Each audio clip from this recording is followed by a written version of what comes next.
La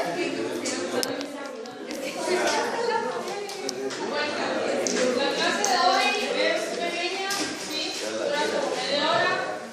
Ya les subí la hoja de trabajo de ácidos grasos, entonces se lo subí ahorita.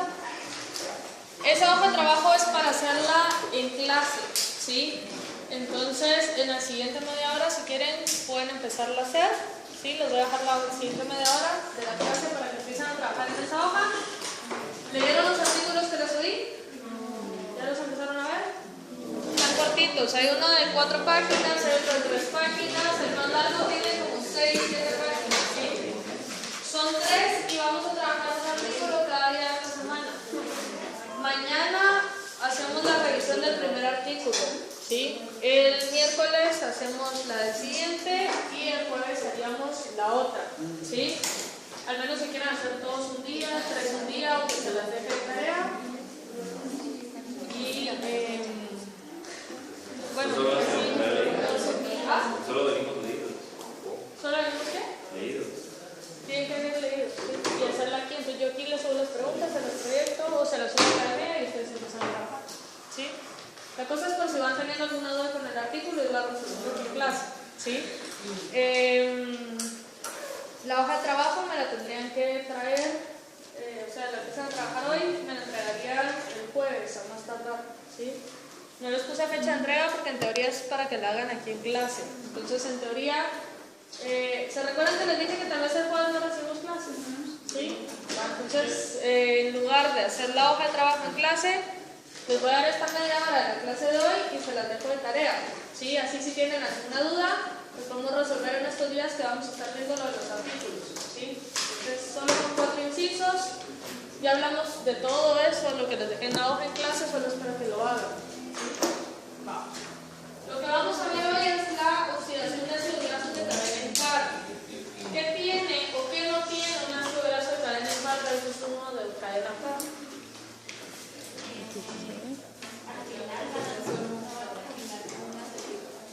Al final no queda con un acetilcoenzima porque en teoría tiene un carbono menos, ¿sí? De hecho, vamos a ver que en estos ácidos grasos se dejan de producir 2 acetilcoenzimas a menos que como hacíamos el cálculo de las cadenas impar, porque al final terminamos con un compuesto de 3 carbonos, ¿sí? No se libera en forma de CO2. Entonces la degradación esta requiere 3 reacciones. Tenemos que la beta oxidación va a funcionar normal a como la hemos visto. Y al momento en que la cadena queda con 5 carbonos, se producen estas 3 reacciones diferentes. Este compuesto de 5 carbonos se va a partir en 2, dando lugar a un compuesto de 3 carbonos y a un compuesto de 2 carbonos. El compuesto de 2 carbonos es el acetilcoenzima A, el compuesto de 3 carbonos es el propionilcoenzima A, ¿sí? Ese propionilcoenzima A se va a carboxilar. Si tiene 3 carbonos y lo carboxilo, se va a convertir en un compuesto de 4 carbonos. El compuesto de 4 carbonos es el metilmalonilcoenzima A. La carboxilación la va a hacer una carboxilasa. ¿Qué carboxilasa? Propionilcoenzima A carboxilasa, que le coloca entonces un ATP a partir de bicarbonato utilizando biotina como grupo prostético. Ya saben ustedes que todas las carboxilasas utilizan biotina como grupo prostético. Este compuesto de 4 carbonos es el isómero D. Quiere decir que necesitamos el L y por lo tanto utilizamos una epimerasa, la metilmalonilcoenzima A epimerasa, para que después pueda venir la metilmalonilcoenzima A mutasa y lo pueda convertir en succinilcoenzima A, que ustedes saben que es un intermediario de 4 carbonos del ciclo de Krebs. Nombre de todos los intermediarios de 4 carbonos del ciclo de Krebs.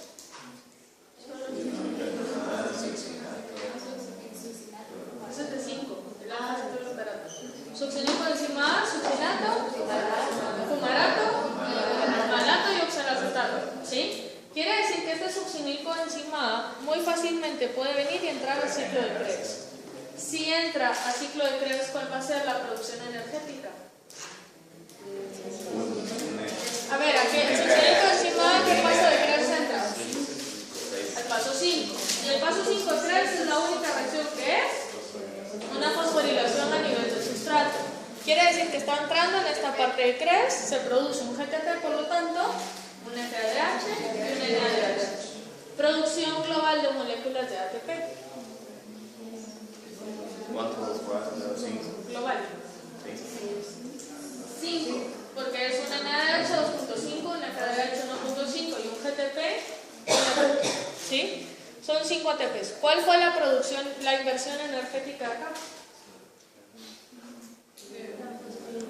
¿Un ATP en qué reacción?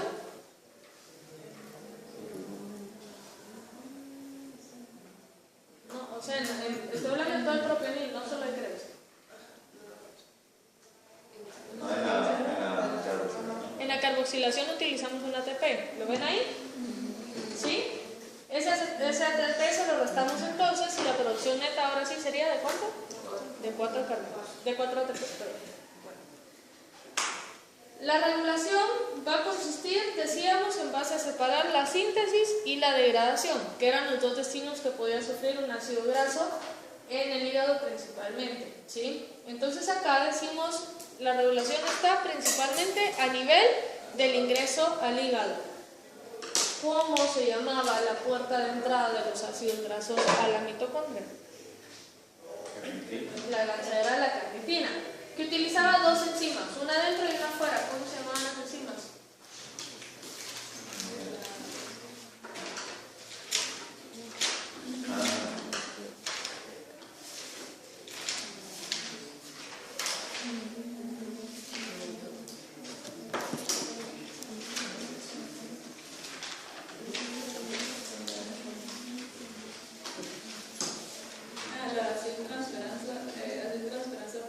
La carnitina aciltransferasa 1 y la carnitina aciltransferasa 2.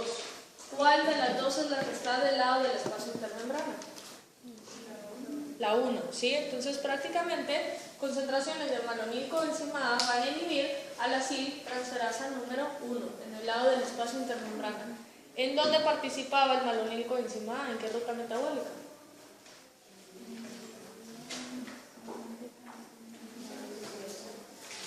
¿En cuál?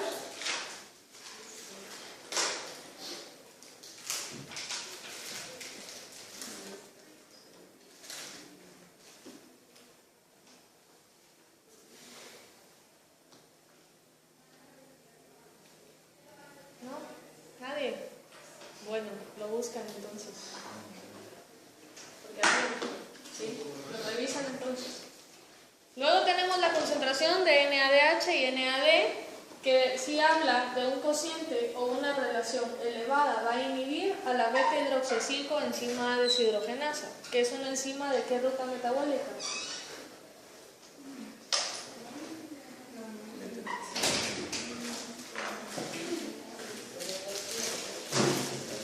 De beta-oxidación, ¿de qué paso? En el 2 se produce hidroxiacil, pero esta es una hidroxiacil deshidrogenasa. ¿Qué paso es? Paso 3, que es la segunda oxidación. Segunda oxidación que libera ¿qué? NADH. Entonces, si se dan cuenta, es una regulación homotrópica la que estamos viendo acá. Un aumento en la concentración de NADH va a inhibir a la beta-hidroxiacil deshidrogenasa, porque esta enzima produce NADH, ¿sí? Una relación NADH-NAD elevada es indicativo de alta o baja energía.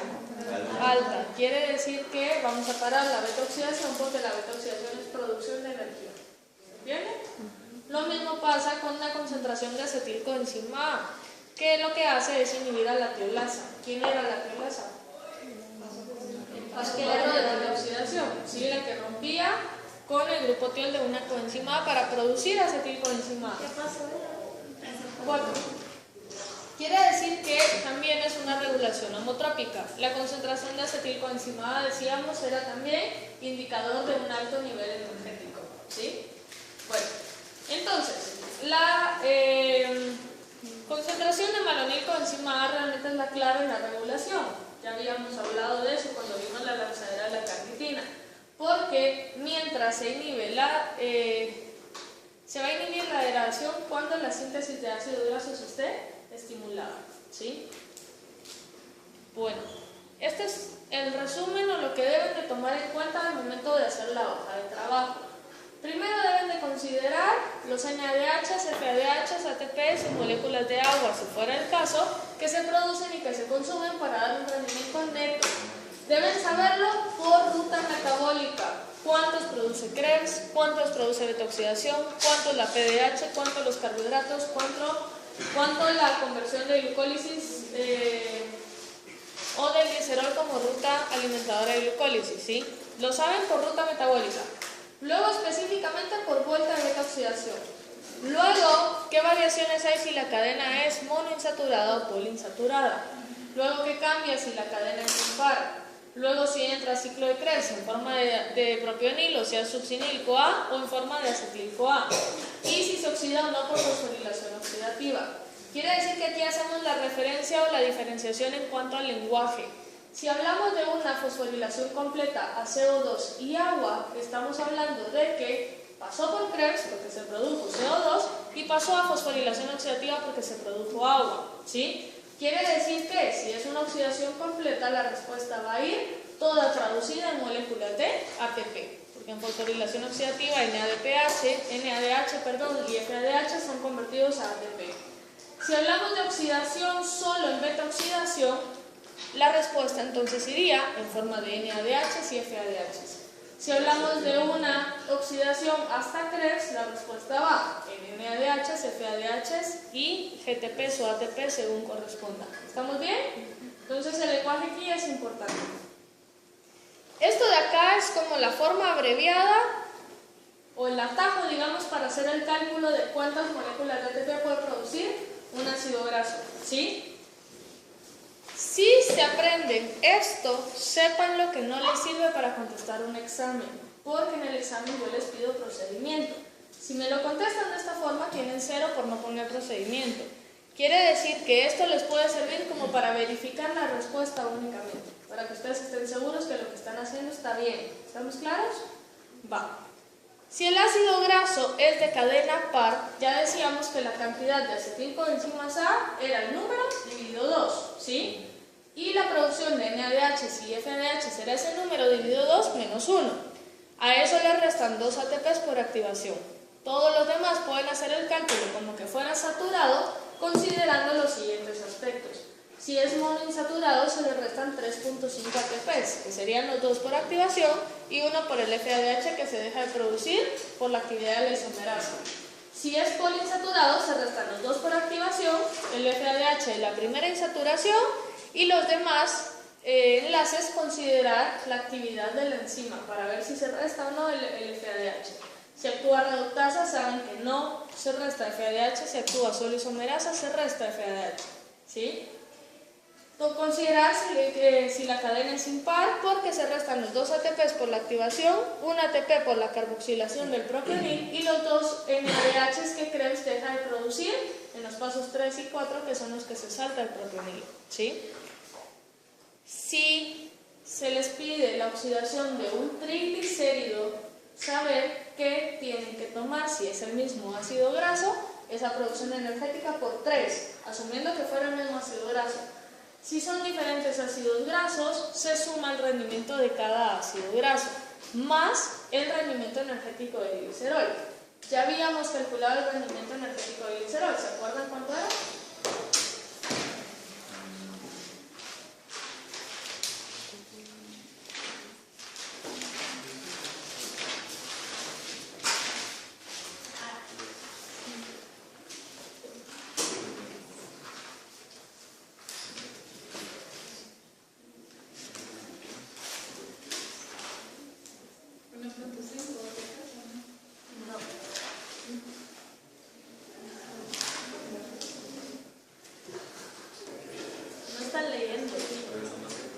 Ya la otra semana empezamos con los cortos para que lo vayan entendiendo.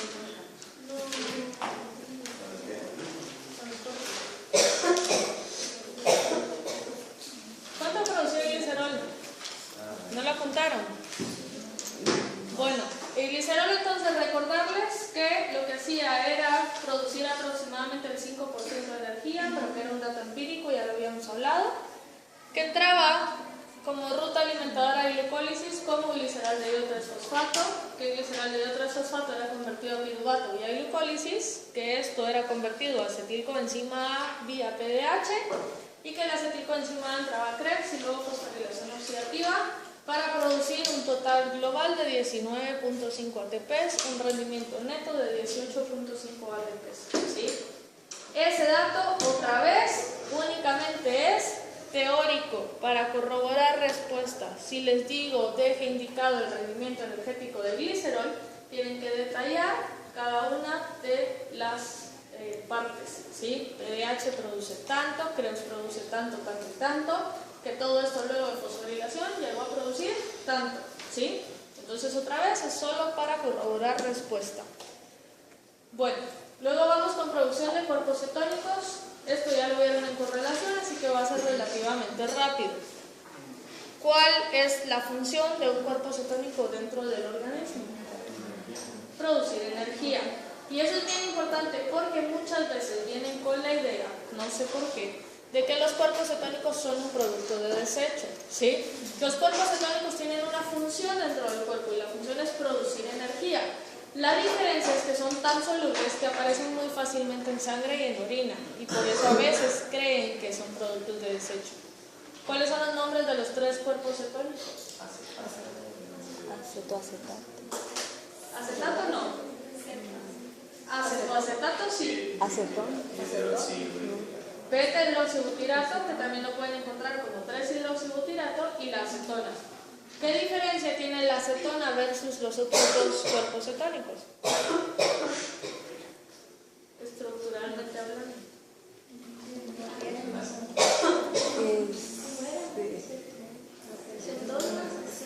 Acetona, acetoacetato y beta-hidroxibutirato. ¿Cuál es la diferencia de la acetona? Que tiene 3 carbonos. Si tiene 3 carbonos, se puede producir por descarboxilación, que el cuarto carbono sale en forma de CO2 y puede exhalarse. La acetona sí es un producto de desecho, no puede generar energía dentro del cuerpo. Es la responsable del aliento característico de algunos pacientes diabéticos. ¿Sí? Los cuerpos cetónicos son solubles entonces en sangre y en orina, son formados única y exclusivamente por el hígado y son tratados como metabolitos de exportación. Si se recuerdan, cuando hablábamos de la movilización de grasas, decíamos que la mayoría de tejidos que se especializaba en algo en particular no consumía su propio producto. ¿Sí? Vamos a ver por qué el hígado no tiene capacidad de degradar cuerpos cetónicos. Únicamente va a trabajar en función del resto de tejidos. Entonces, en el hígado, el acetilcoenzima A tiene 2 destinos. El primero puede ser entrar a Krebs y oxidarse, como ya lo hemos visto normalmente.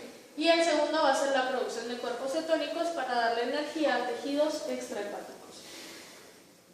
La ruta metabólica que produce cuerpos cetónicos se llama cetogénesis y empieza de la siguiente forma. Tenemos 2 acetilcoenzimas A que se van a condensar.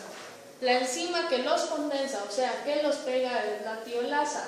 ¿Quién era la tiolasa? La que rompía el cuarto paso de beta-oxidación. La tiolasa cataliza una reacción reversible. En este caso, si se fijan, la última espiral en beta-oxidación eran 4 carbonos que terminaban siendo 2. Ahora vamos a pegar 2 y los vamos a convertir a 4. En el proceso liberamos una coenzima A. Si se recuerdan cómo era la beta-oxidación, decíamos en el cuarto paso, una coenzima A va a romper y va a generar 2 acetilcoenzimas A. En este caso la reacción es reversa. Pegué las 2 y liberé una. ¿Qué formé? Acetoacetilcoenzima A. El aceto les hace referencia a que es un compuesto de 4 carbonos. ¿Sí? Entonces tienen acetoacetilcoenzima A. Luego, ¿qué pasa? Tienen la siguiente enzima, que es la HMG-coasa, donde HMG significa hidroximetilglutaril coenzima A, y es una sintasa.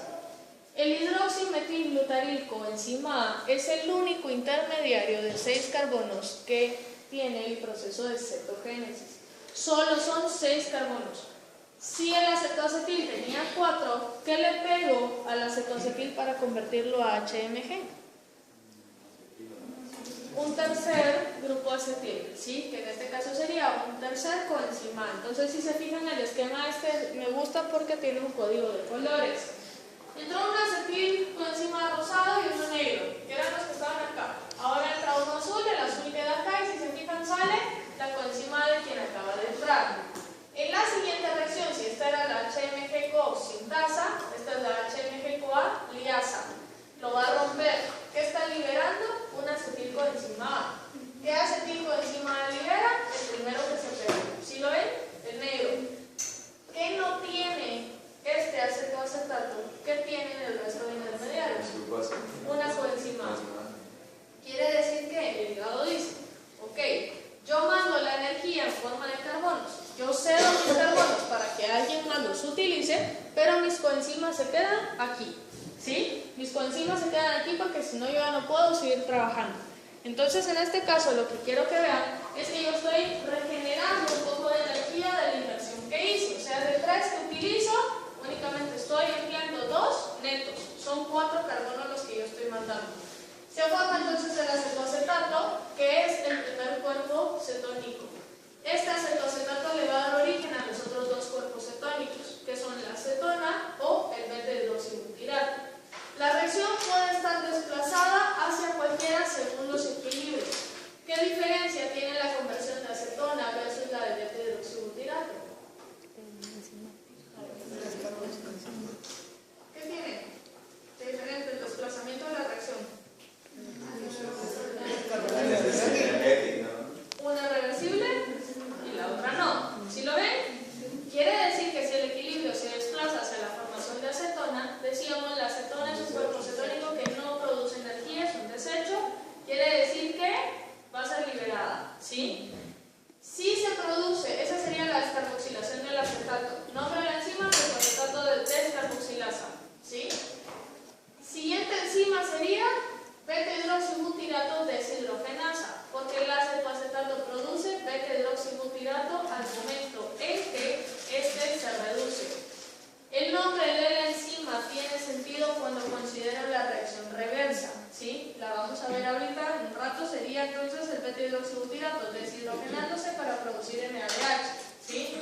Como es la reacción al revés, esto se está reduciendo. ¿Qué tiene el beta-hidroxibutirato que no tiene el acetoacetato? Si lo estoy reduciendo, un par de electrones. Quiere decir que ¿quién lleva más energía implícita? El beta-hidroxibutirato, que en teoría en el tejido extrahepático va a tener la capacidad de producir un NADH más que se traduce a 2.5 moléculas de ATP más. ¿Se entiende? ¿Sí? ¿Estamos claros con cetogénesis? Si se sabe el cetogénesis, inmediatamente se sabe la degradación. Porque la degradación ya en el tejido extrahepático puede empezar como beta-hidroxibutirato o como acetoacetato, con cualquiera de los dos. Si empieza con beta-hidroxibutirato, lo primero es la deshidrogenasa. ¿Qué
transferasa en el libro aparece así.